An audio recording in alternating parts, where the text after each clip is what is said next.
Social confidence is actually easier than you think, and understanding this is what turned me from a shy, low-confident guy that always struggled with what to say to strangers, especially attractive girls, into a confident guy that can comfortably keep conversations with anyone. A lot of people watching this video probably believe that making friends and being comfortable in social settings is all down to your personality type, and that there's nothing you can do about it.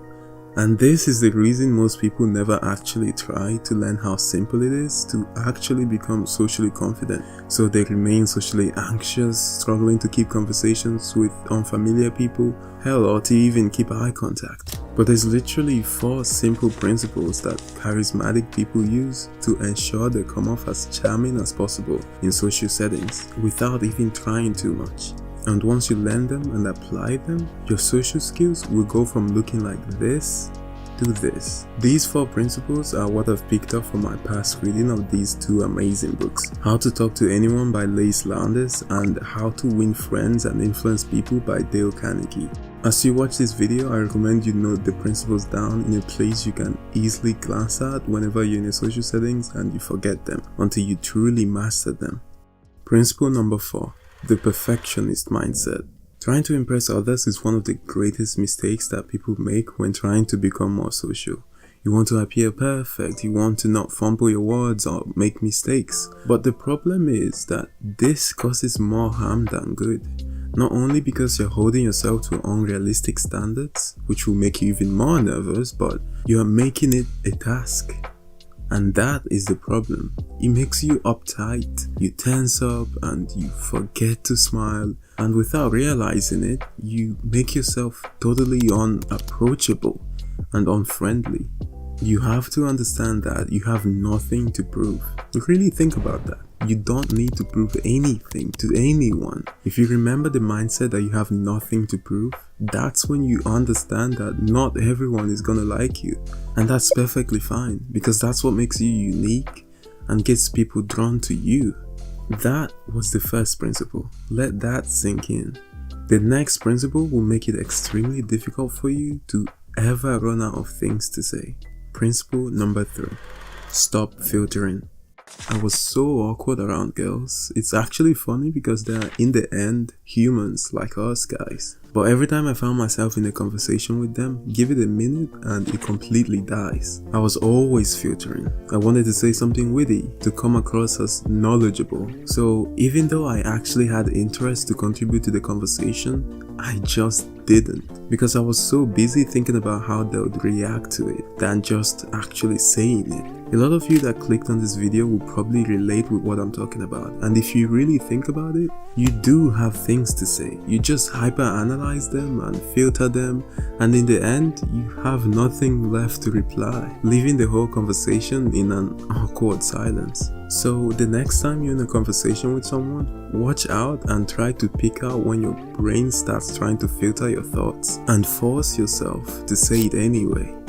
Okay, now that we've talked about the perfectionist mindset, filtering, these last 2 principles are more action-oriented. They are more like toolkits that you can use in your next interaction, and if you use them right, it will put your social skills on a whole new level, and that is if you actually do them. Principle number 2. The ping pong method. The ping pong method is a foolproof way to always come up with things to add to the conversation, especially when meeting new people.